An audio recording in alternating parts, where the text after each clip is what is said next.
আজিৰ পৰা 5 মাহ পূৰ্বে জুবিন গাৰ্গক হত্যা কৰাৰ পৰিকল্পনা কৰা হৈছিল নেকি?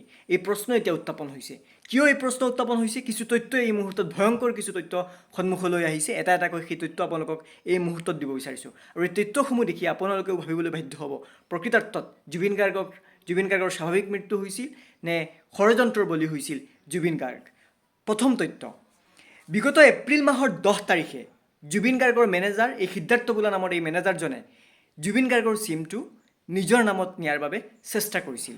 10 এপ্ৰিল 4:37 টেলিকম কোম্পানীত উপস্থিত হৈছিল এই সিদ্ধাৰ্থ শৰ্মা নামৰ মেনেজাৰজন। কিয় উপস্থিত হৈছিল? টেলিকম কোম্পানীত জুবিন গাৰ্গৰ চিম কাৰ্ডখন নিজৰ নামত নিয়াৰ বাবে আবেদন কৰিছিল এই সিদ্ধাৰ্থ শৰ্মাই।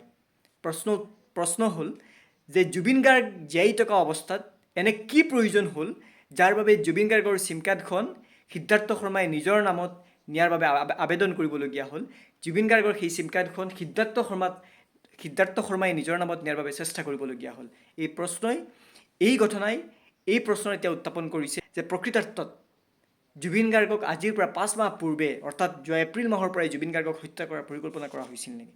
তথ্য number 2, Zubeen Garg music LLP নামৰ এটা কোম্পানী আছে, এটা ফাৰ্ম আছে, আৰু সেই ফাৰ্মটোৰ মালিক হৈছে জুবিন গাৰ্গ, থাৰ্চেম মিত্তাল আৰু সিদ্ধাৰ্থ শৰ্মা, এই মেনেজাৰজন।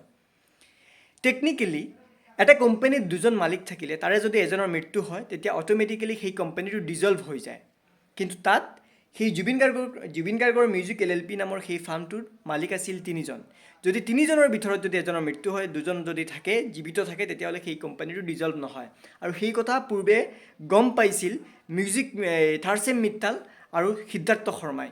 সেয়ে চাগে জুবিন গাৰ্গৰ এই মিউজিক LLP, জুবিন গাৰ্গৰ সমূহ সৃষ্টিৰাজি, সমূহ গানৰ কপিৰাইট থকা সেই জুবিন গাৰ্গ মিউজিক LLP নামৰ ফাৰ্মটোৰ অংশীদাৰ হৈছিল থাৰ্চেম মিত্তাল আৰু সিদ্ধাৰ্থ শৰ্মা। এই প্ৰশ্ন এতিয়া উত্থাপন হৈছে। জুবিন গাৰ্গৰ এবচেণ্টত এই কোম্পানীটোৰ মালিক এতিয়া থাৰ্চেম মিত্তাল আৰু সিদ্ধাৰ্থ শৰ্মা। এতিয়া গোটেই সৃষ্টিৰাজিৰ যিমান গান আছে, জুবিন গাৰ্গৰ সমূহ গানৰ যিমান এতিয়া ৰয়েলিটি কালেক্ট হ'ব, যিমান ৰেভিনিউ কালেক্ট হ'ব, সেই গোটেই ৰয়েলিটিখিনিৰ মালিক হ'ব এতিয়া এই থাৰ্চেম মিত্তাল আৰু সিদ্ধাৰ্থ শৰ্মা। এতিয়া যদি আপুনি খুব ভালকৈ ন'টিছ কৰে, তেতিয়া আপোনাৰ সেই প্ৰশ্নটো মনলৈ আহিব যে প্ৰকৃতাৰ্থত সেয়াও পৰিকল্পনা কৰা হৈছিল নেকি? যিহেতু যদি কেৱল মাত্ৰ 2জন সেই কোম্পানীটোত থাকে, তেতিয়াহ'লে জুবিন গাৰ্গৰ মৃত্যুৰ পিছত অট'মেটিকেলি সেই কোম্পানীটো ডিজলভ হৈ যাব। গতিকে মিনিমাম 3জন সেই কোম্পানীটোত অংশীদাৰ হ'ব লাগিব।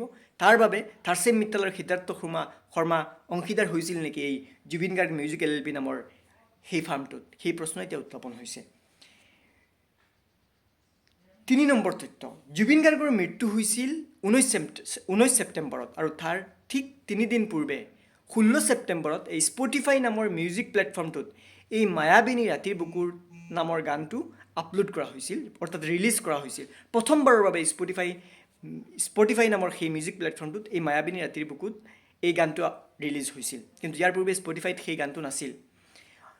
আমি সকলোৱে জানো যে জীৱিত অৱস্থাত জুবিন গাৰ্গে বাৰম্বাৰ কৈছিল যে মোৰ মৃত্যুৰ দিনাখন গোটেই অসমত সেই গানটো বাজিব লাগে, মায়াবিনী ৰাতিৰ বুকুত। আৰু চবে সেই গানটো, তেওঁৰ মৃত্যুৰ পিছত সেই গানটো চবে বজাইছিল বা সেই গানটো চবে গাইছিল। সেই কথা কোনোবাই পূৰ্বানুমান কৰি সেই গানটো 16 ছেপ্টেম্বৰত আপলোড কৰিছিল নেকি স্পটিফাইত? সেয়া এতিয়া ৰহস্যৰ আৱৰ্তত।